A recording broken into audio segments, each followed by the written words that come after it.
Bom dia, irmãos. Graça e paz do nosso Senhor Jesus. Amém.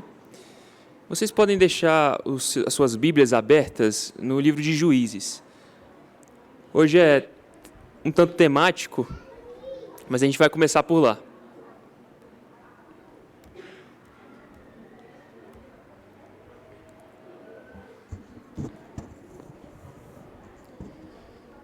Nosso tema hoje é a família cristã e os problemas do pós-modernismo. Família cristã e o problema pós-moderno. Essa semana eu fui na academia e esqueci meu fone. Eu odeio ir para academia sem fone, sabe? Eu sou um daqueles antissociais que quando eu estou lá fazendo meu treino, eu não quero ouvir nem a música da academia, e nem as conversas, né? Não quero que as pessoas socializem comigo. Então, eu infelizmente esqueci o fone nesse dia. E quando eu cheguei na academia, eu tive que ouvir a música. E nesse dia específico, uma das professoras escolheu colocar na playlist baile funk para tocar, né? E eu malhando lá com baile funk, né? Tudo bem. E enquanto eu estava fazendo uns exercícios, levantando os meus pesos lá, duas pessoas estavam na máquina ao lado, né? São dois homens, um personal trainer e o outro com a camisa do São Paulo, o que já começa complicado, né? E eles conversando entre si, aí o São Paulino disse pro personal trainer dele: cara, eu vou censurar, né? A conversa teve, mas cara, eu fui incluído aqui num grupo mó legal, grupo do São Paulo. É muito bom porque eu posso xingar quem eu quiser e todo mundo concorda comigo. Aí eu pensei, caramba, que interessante essa postura, que é um sintoma, na verdade, de um dos nossos problemas desse mundo pós-moderno. O nosso tema é família cristã e os problemas do pós-modernismo.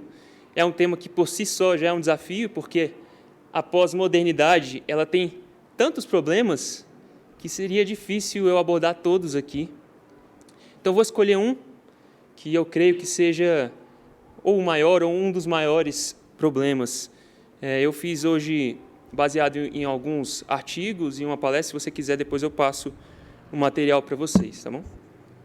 Então, primeiro a gente vai falar sobre qual é o problema, qual é esse problema do pós-modernismo, depois como ele afeta a família e, em seguida, qual é a solução. Certo? Então, qual é o problema? Como afeta a família e qual é a solução. Então, qual que é o problema? O livro dos Juízes vai nos ajudar a entender esse problema aí. O livro de Juízes conta a história de Israel desde a conquista da terra de Canaã até o começo da monarquia. O povo tinha entrado na terra prometida, eles estavam finalmente na terra que mana leite e mel.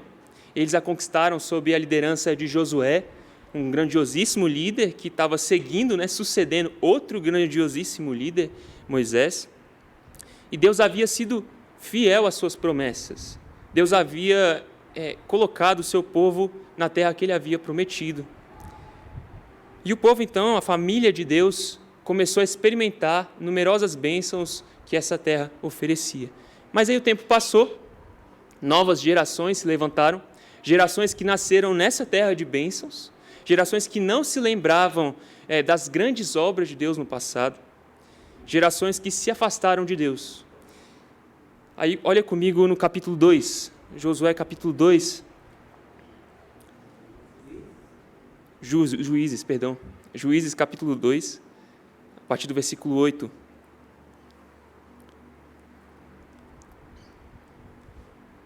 Então, o povo estava na terra, foi guiado até lá pela liderança de Josué. Capítulo 2, versículo 8.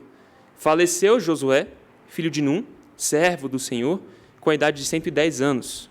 Sepultaram-no no limite da sua herança em Timnat-Heres, na região montanhosa de Efraim, ao norte do monte Gaás. Foi também congregado aos seus pais toda aquela geração. E outra geração após eles se levantou, que não conhecia o Senhor, nem tampouco as obras que fizeram a Israel. Então fizeram os filhos de Israel o que era mal perante o Senhor, pois serviram aos Baalins. Até aí. Então, daí em diante, as coisas começaram a piorar. o primeiro juiz do livro de Juízes é Otiniel. Aparentemente, ele era um homem bom, ele executou bem a sua tarefa, o autor não tem nada de ruim a falar acerca de Otiniel. Mas, aos poucos, se você prestar atenção, de juiz em juiz, as coisas vão piorando.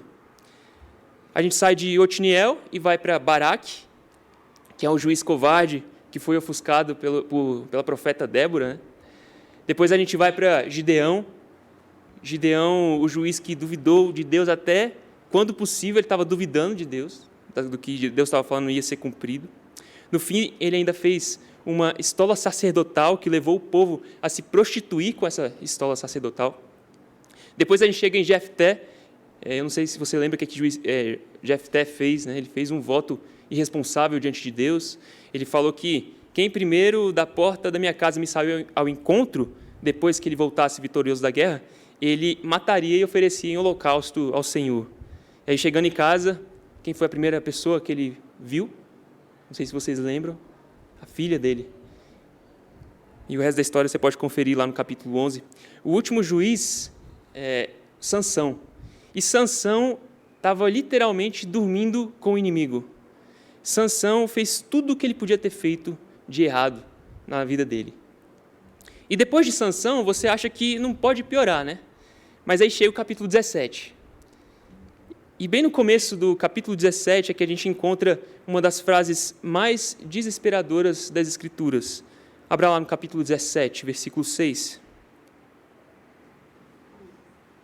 Juízes 17, versículo 6.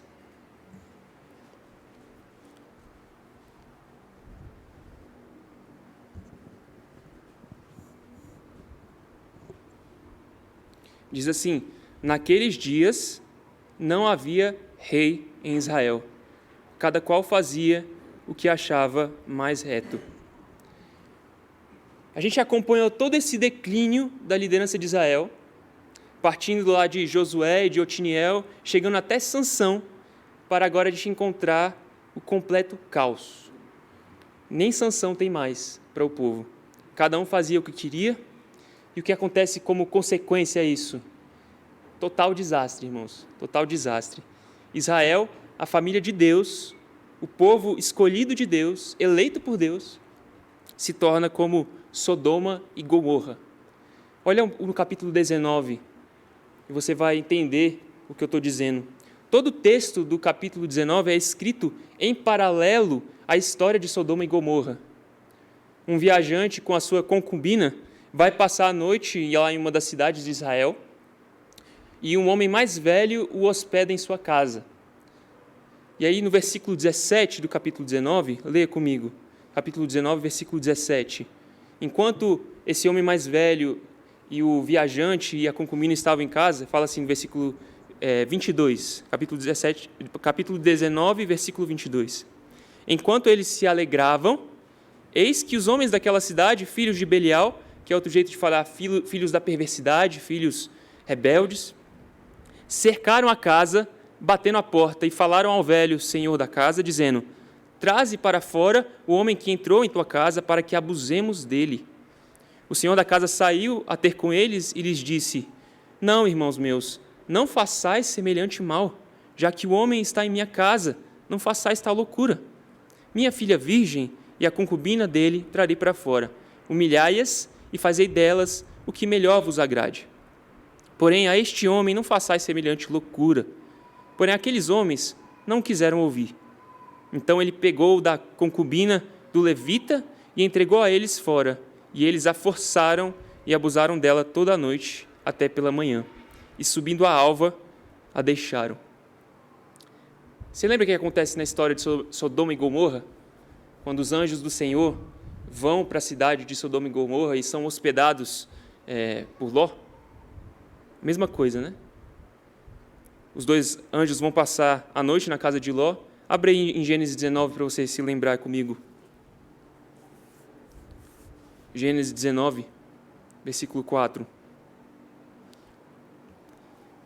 Então, os anjos do Senhor vão lá passar a noite na cidade, da mesma forma como o viajante e a concubina foram passar a noite na cidade lá de Israel. E o que acontece com os anjos do Senhor, né? Gênesis 19, versículo 4. Eles já estavam na casa com Ló.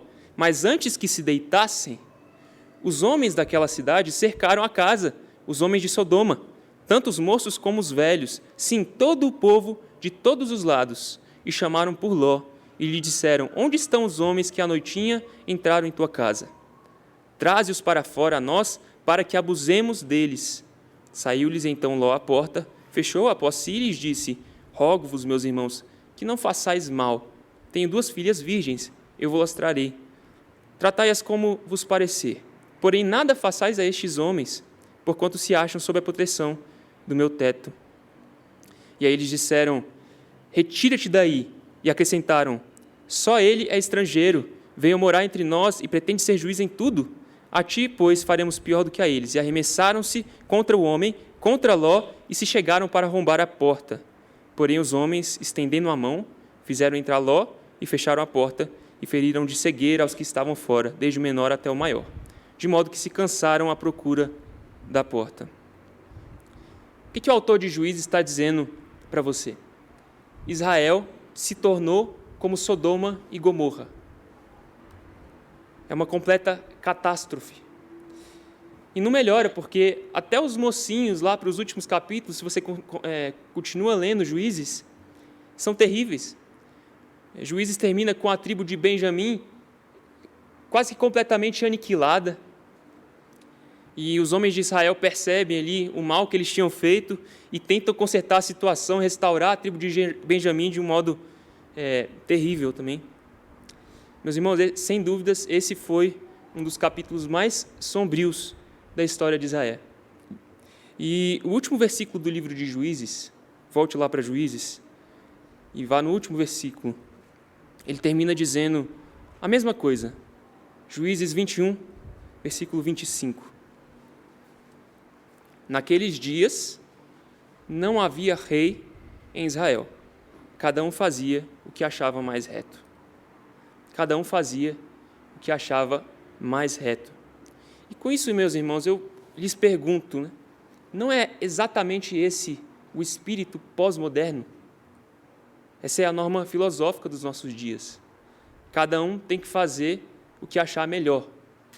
É isso que as pessoas pregam. E assim a gente consegue entender um pouco mais do caos pós-moderno. Nosso pecado não é novo. Cada um quer fazer o que parece reto aos seus próprios olhos. E a nossa cultura aplaude isso. Nossos amigos nos estimulam nesse pecado. Nossas escolas, nossas filosofias, nossos filmes, nossas séries, até nossas músicas. Tudo prega essa filosofia de vida. Faça aquilo que lhe parece melhor. Faça aquilo que o seu coração desejar. Mas hoje a gente até expandiu um pouco mais esse conceito. Então, nós não apenas somos encorajados a fazer o que parece certo aos nossos próprios olhos, mas nós também somos encorajados a ser o que parece certo aos nossos próprios olhos. Nós somos encorajados a nos definir, a nos criar a partir dos nossos desejos, a nos moldar de acordo com os nossos propósitos. A ideia é que a gente pode modificar a nossa própria essência através de nossos desejos.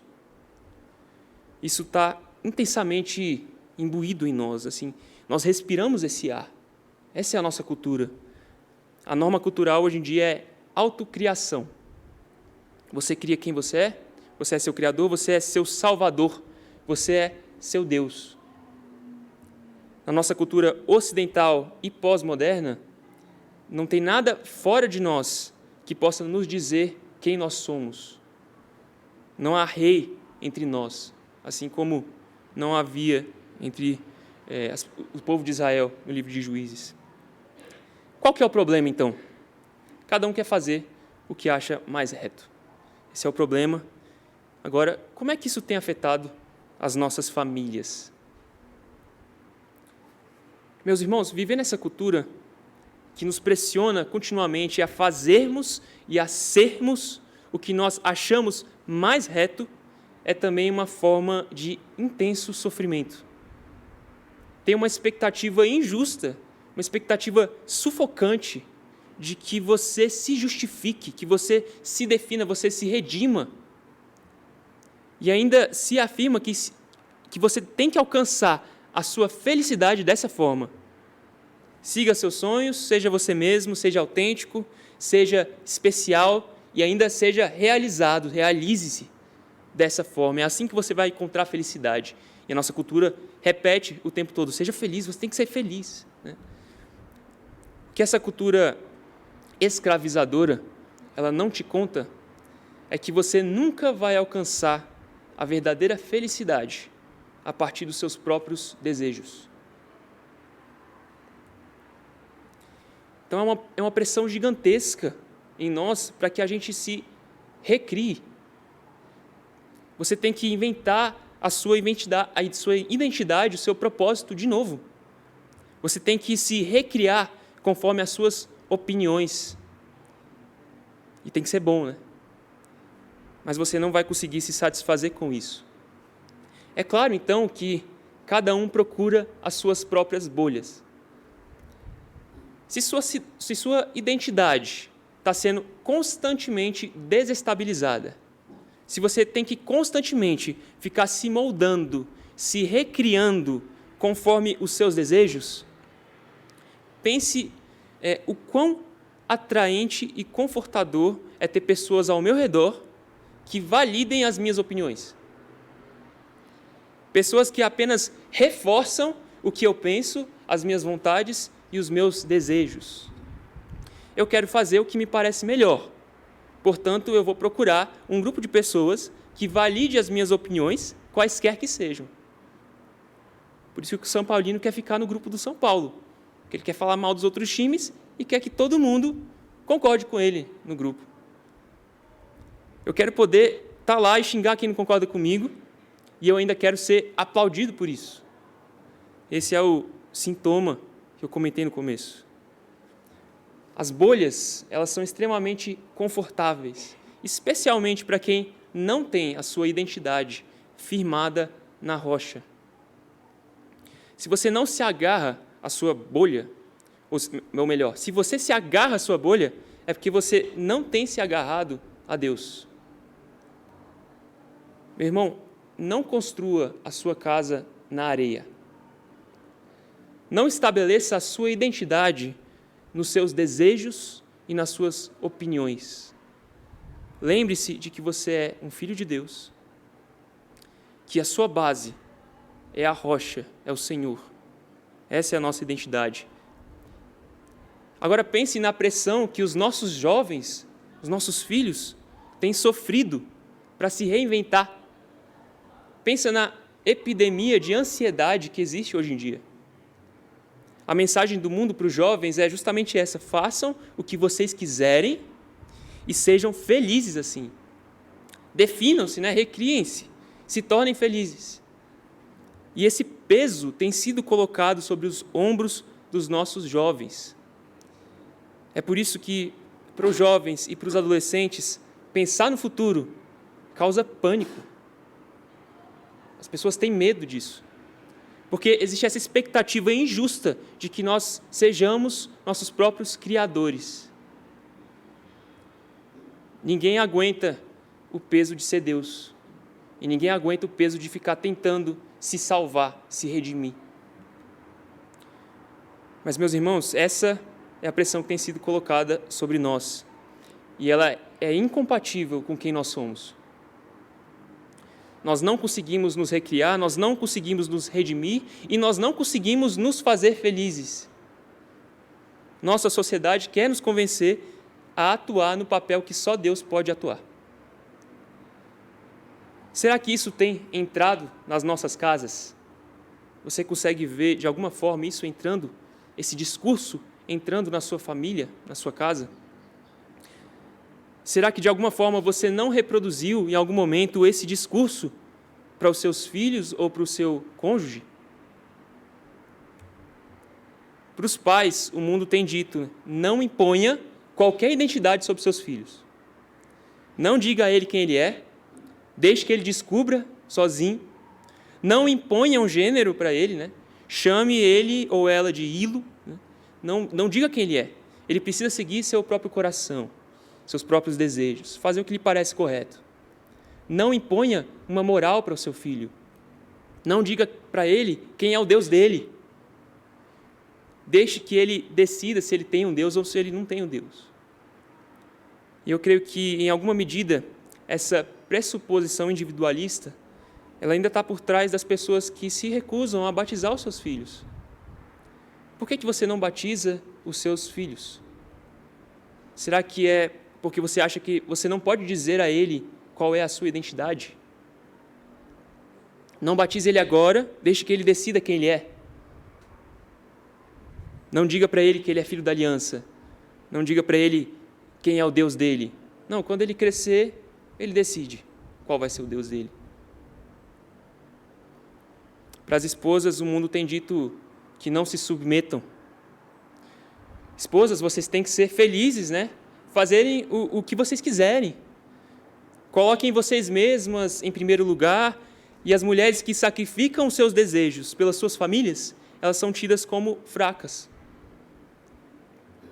Para os maridos, o mundo também tem dito para que não se sacrifiquem.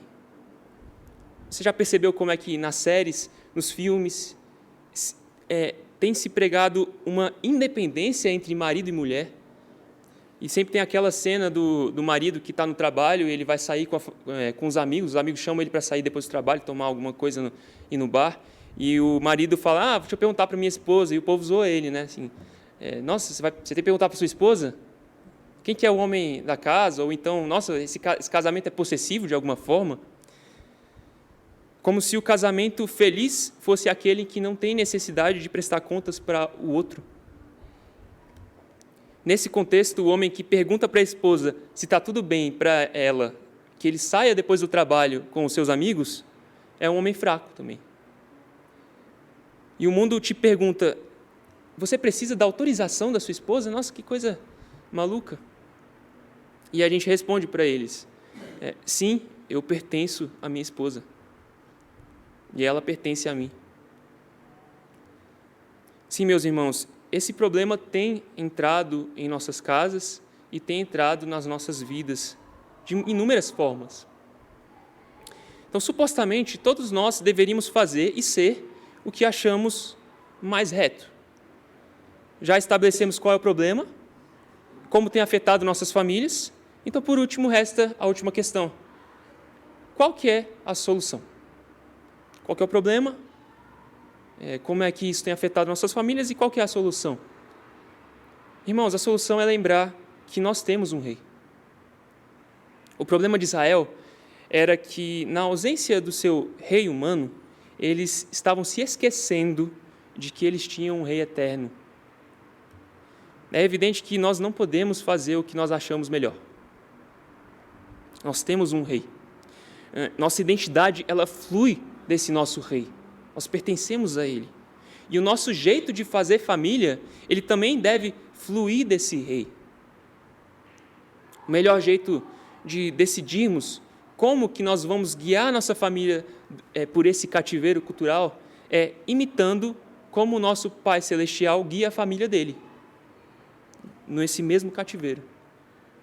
O povo de Israel é a família de Deus.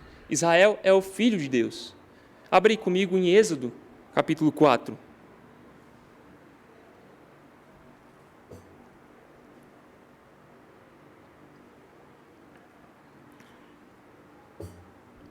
Êxodo, capítulo 4, versículo 21.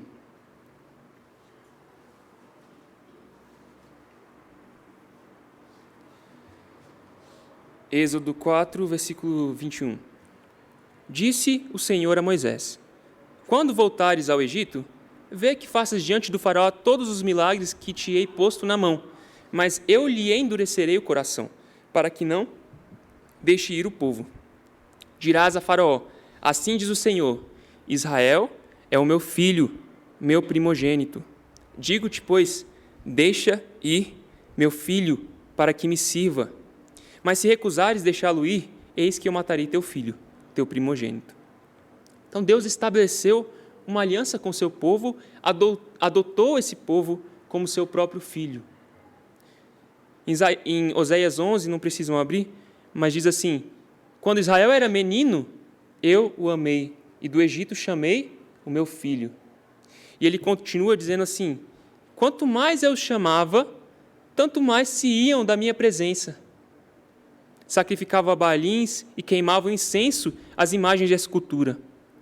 Todavia, eu ensinei a andar a Efraim. Deus tratando Efraim como um menino que ele está ensinando a andar, ensinando a caminhar. Tomei-o nos meus braços, mas não atinaram para quem os curava. Atraí-os com cordas humanas, com laços de amor. Fui para eles como quem alivia o jugo de sobre as suas queixadas e me inclinei para dar-lhes de comer. Deus é um pai para a sua igreja. Deus nos trata como esse Pai celestial. Ele nos ama. Ele nos ensina a caminhar desde a infância até a maturidade. Ele nos alimenta, Ele nos dá de comer.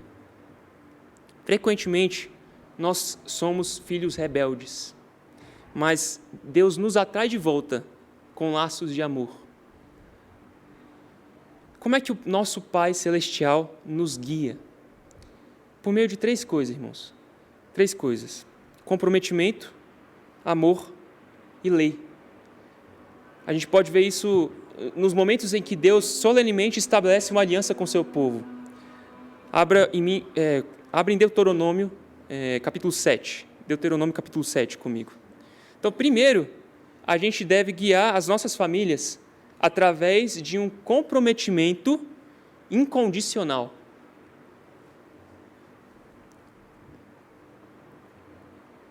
Deuteronômio 7, olha aí o versículo 6. Diz assim: porque tu és povo santo ao Senhor teu Deus. O Senhor teu Deus te escolheu para que lhe fosses o seu povo próprio de todos os povos que há sobre a terra. Deus nos escolheu de forma incondicional. Daniel falava há pouco sobre isso, sobre a eleição do nosso Senhor. Ele ligou o seu nome ao nosso. Ele é o Deus de Israel. Ele nos escolheu para ser o povo próprio, para ser o povo próprio de todos os povos que há na terra. Aqui a gente tem promessa e provisão. Nós podemos ter certeza de que Deus nunca vai nos deixar e de que Ele sempre vai cuidar de nós, porque Ele tem um compromisso, um comprometimento incondicional conosco. Esse é o nosso Pai e é como o nosso Pai se relaciona com a sua família. Como é que nós temos que nos relacionar com a nossa família, com os nossos filhos? Os seus filhos precisam saber que você está incondicionalmente comprometido com eles. Deus fala isso para a gente. Ele revela isso para a gente. Ele não apenas está comprometido conosco, mas como Ele promete a nós que Ele está comprometido conosco. Ele nos dá sinais, Ele nos mostra. Da mesma forma como Deus nos prometeu, você precisa deixar essa promessa clara para o seu filho, para os seus filhos, para a sua esposa, para o seu marido. Essa promessa ela precisa existir. Eu nunca te deixarei. O meu comprometimento com essa família é incondicional. É permanente. E segundo, a gente tem que guiar nossas famílias através do amor. Olha como é que o texto continua. Apenas um instantinho.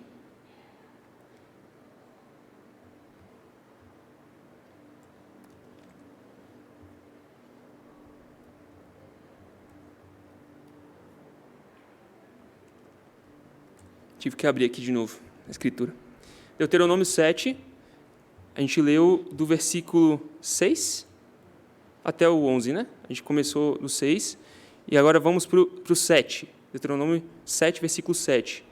Não nos teve o Senhor afeição, nem vos escolheu, porque fosseis mais numerosos do que qualquer povo, pois éreis o menor de todos os povos, mas porque o Senhor vos amava, e para guardar o juramento que fizera aos vossos pais, o Senhor vos tirou com mão poderosa e vos resgatou da casa da servidão, do poder de Faraó, rei do Egito.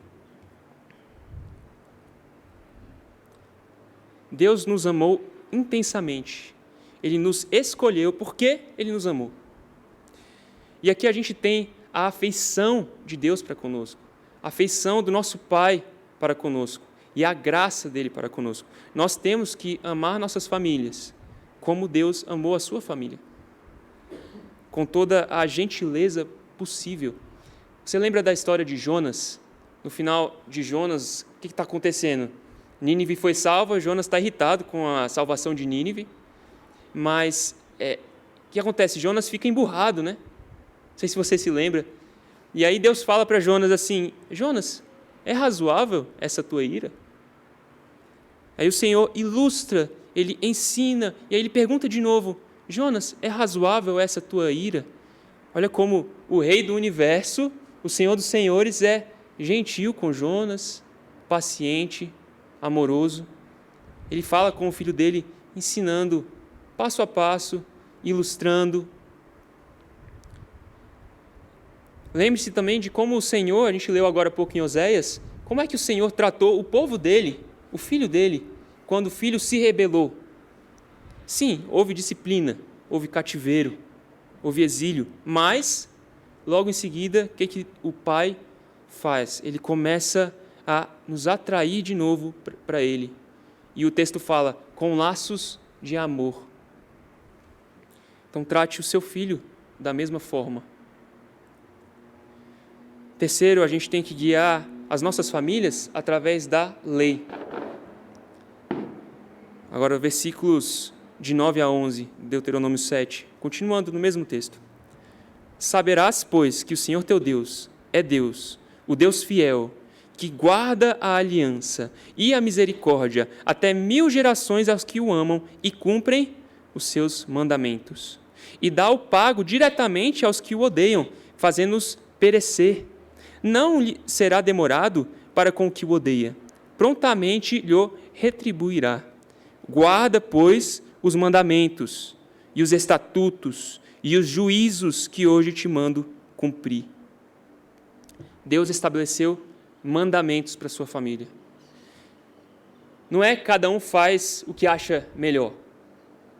Há uma orientação, há ensino. Deus é nosso guia. Ele nos deu leis e normas, e por essas leis e normas, os seus filhos devem agir. Nós temos nele ensino e nós temos nele disciplina. Na sua casa, então, estabeleça o ensino e a disciplina. Faça normas, tendo como fonte a palavra de Deus. Não use o seu capricho para aplicar leis que apenas te agradam, ou crie normas que apenas satisfazem os seus caprichos. Mas crie normas e leis que edifiquem a vida dos seus filhos, e é necessário nos perguntar qual que é a motivação dessa norma, dessa regulação que eu estou colocando na minha casa. É por amor? É em observância aos demais princípios? Comprometimento e amor? Comprometimento, amor e lei. Esse é o nosso modelo de família, porque é assim que o Senhor age para conosco. Mas talvez a parte mais difícil desse modelo seja manter o equilíbrio entre esses 3 princípios. É fácil, então, exagerar no comprometimento e na provisão. Facilmente a gente pode se tornar pais e mães que mimam os seus filhos. Mas o verdadeiro amor entende que é necessário dizer não para algumas coisas, que é importante para o crescimento, ou que a lei aponta limites que edificam a casa. É também fácil exagerar na ênfase do amor e do carinho, e você ser um pai excessivamente permissivo. Existem poucas leis na casa, e as que existem já são constantemente quebradas e não tem muita disciplina, muita punição. Não é assim que o nosso Pai Celestial age para conosco. Ele nos deu a lei porque Ele nos ama. Nós precisamos entender que a lei é uma manifestação do amor de Deus para conosco. É também fácil exagerar a ênfase na própria lei. Alguns pais podem se tornar controladores. Eles podem ser legalistas na aplicação da lei. Eles podem ser excessivamente rígidos e duros na disciplina. Podem ser tantas regras que os filhos se sentem presos ali, por todos os lados. Um jeito de deixar que o amor coloque equilíbrio na lei é se perguntar qual que é a motivação dessa regra. É simplesmente por conveniência própria que eu estou colocando essa regra na minha casa? Comprometimento, amor e lei. Esse é o nosso modelo de família copiado do Senhor, como Ele trata a sua família. Em conclusão, a gente volta para Juízes. Voltem comigo, por favor, no livro de Juízes. Juízes capítulo 21.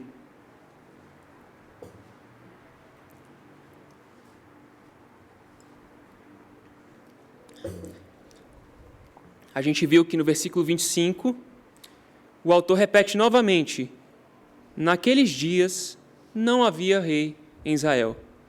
Cada um fazia o que achava mais reto. O livro dos Juízes, ele não passa simplesmente uma imagem negativa ou uma imagem de declínio. Não é só o declínio comunitário que está sendo dito ali. Existe um forte contraste estabelecido no livro de Juízes. Eu mencionei o juiz Otniel no começo. E Otniel é aquele primeiro juiz que caminhou bem, logo após a liderança de Josué. A tribo a que Otniel pertencia é a tribo de Judá. E a história de Israel se tornando Sodoma e Gomorra, depois de todo esse declínio, ela ocorre especificamente na cidade de Gibeá, que é da tribo de Benjamim. Você lembra de alguém que é da tribo de Benjamim, de Gibeá? É o rei Saul. E alguém que é da tribo de Judá? É o rei Davi. O livro de Juízes foi provavelmente escrito logo após a morte do rei Saul, e as pessoas de Israel estavam ali tentando entender um direcionamento. Quem é que vai nos liderar agora? Nós vamos ser liderados pela tribo de Benjamim, pela casa de Saul, ou nós vamos ser liderados pela tribo de Judá, pela casa de Davi? Juízes não poderia ter sido mais claro na resposta. Nós não precisamos da liderança da casa de Saul, aquela que terminou como Sodoma e Gomorra, Benjamim. Nós precisamos da liderança da casa de Judá. Nós precisamos de um rei que vai realmente nos pastorear. E Davi é o homem segundo o coração de Deus. Davi foi esse homem. Ele tinha falhas, mas Davi apenas apontava para um rei maior, um rei que nos governará para todo sempre, da casa de Judá. Jesus Cristo, o nosso Senhor. Ele é o maior e ele é o melhor Davi. Meus irmãos, diante de todo o caos cultural, nós temos então uma boa notícia. E o livro de Juízes, ele é um bom livro, porque ele não é o último. Nós temos esperança. Vem os evangelhos, vem Apocalipse. Existe um rei. Você tem um rei. E ele te confronta contra esse desejo de fazer e de ser o que você acha mais reto. Ele te resgata de toda essa pressão, de todo esse peso de tentar ser o próprio Criador.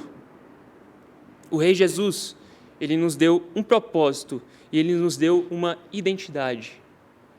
Você não vai encontrar a resposta sobre como responder a esse caos cultural olhando para dentro. A resposta que você precisa, ela está no Rei. Você tem um Rei.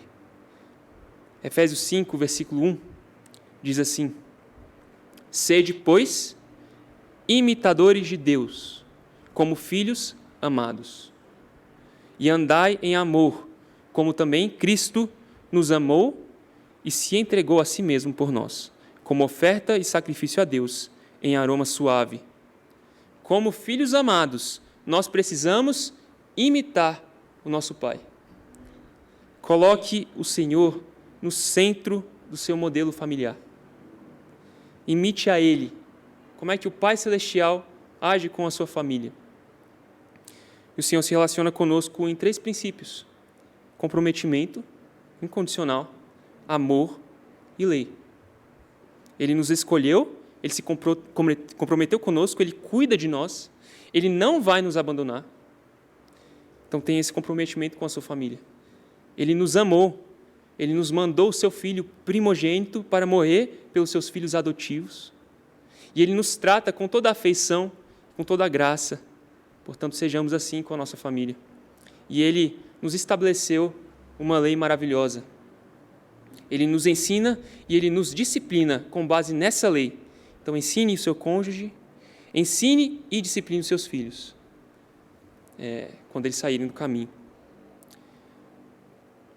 A história não acaba aqui, o livro de Juízes não é o último da Escritura, e o nosso momento cultural não é a palavra final da história. O rei Jesus, ele está voltando. Ele voltará. Vamos orar? Pai nosso, agradecemos porque o Senhor é nosso Pai maravilhoso. Agradecemos, Senhor, porque o Senhor nos ensina com Tua lei maravilhosa, porque o Senhor nos elegeu antes da fundação do mundo e porque o Senhor nos ama, porque o Senhor nos salvou. Senhor, ensina-nos a agirmos como o Senhor age. Ensina-nos a Ti imitar a cada dia e transforma o nosso coração através do Teu Espírito. Que o Teu Espírito nos una ao Senhor Jesus e que a cada dia a imagem de Cristo seja formada em cada um de nós. Em nome de Jesus. Amém.